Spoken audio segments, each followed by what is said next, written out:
Well, as a counteracting influence to the house and garden propaganda on home improvement, Dr. Leacock has a sketch called While You're At It, or Expert Advice on Knocking Your House into Shape. He says, this house improvement stuff certainly appeals to me. You know, having your house all fixed up with new plumbing and heat and painting and everything. I got the first incentive to do it one day when I noticed the pipes in the furnace room. They looked worn out. So I sent for a plumber and showed him the pipes. He said right away, "Oh, these pipes are gone. They're clean gone." Well, I hadn't realized that. I thought they were still there. "Look," he said, took a hammer and started a big hole in one of them. "You see that?" he said. "That pipe's all corroded. It's oxidized. See? So's the other." And he knocked the other to pieces. "Well, can't you put in new ones?" I asked. "Well, yes," he said, "I could, but if it was me, I wouldn't. You see, that furnace is too old. It's gone." He took his hammer and smashed in one side of the furnace. "See it break? Look at the metal. It's acidulated." "Well," I said, "you could fix it, couldn't you?"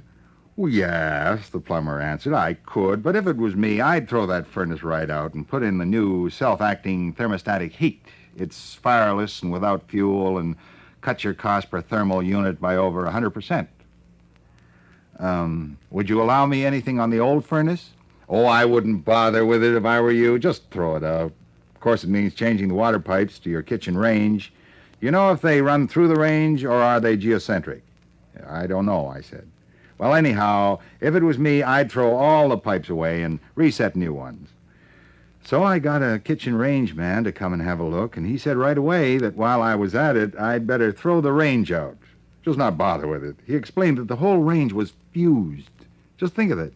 Fused. And probably had been for years, and I'd never known it. So I said, all right.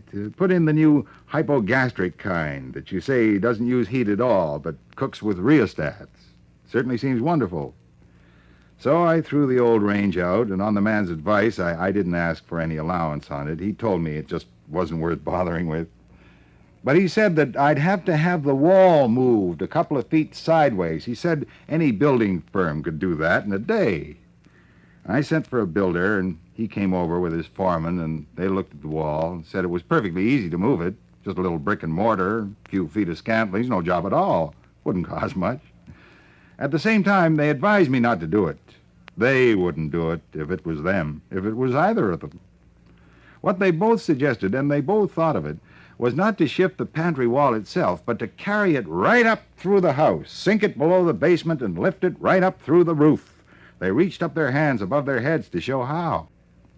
I told them to go ahead, but they said that they'd need a contractor because of the building permit, but that it was a simple matter to arrange.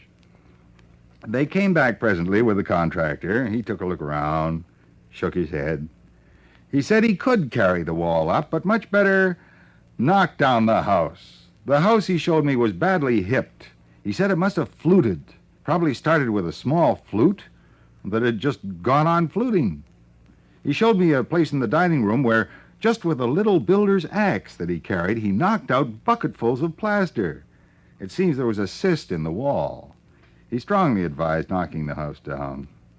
I asked about allowing anything for material, but he said there was nothing in it either way. He said if you start picking over your brick, my brick, and trying to get the studding and the joints out, well, you have your labor. I mean his labor or my labor. I didn't quite catch on whose labor, but anyway, your labor and your time, and what have you got? Nothing. He said if it was him, he wouldn't bother with it. They're knocking my house down now. I go and have a look at it every day, all disappearing in a cloud of white dust. I saw the books in my library going down yesterday. The contractor said there was no sense in picking them over. There'd be the labor and the time. He said if it was him, he'd read new ones. Yeah. However, he's a nice fellow, knows his job. He was telling me that he's knocked down 100 houses already this year and is knocking down a big hotel right now and a church.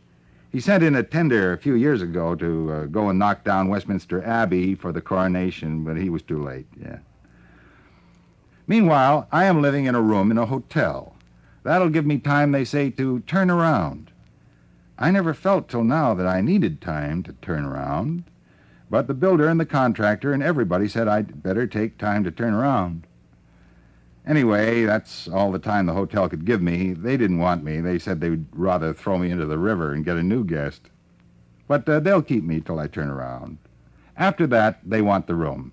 It seems there's a big hotel men's convention, and they want the whole hotel for the hotel men. Well, that's only fair when you think of it.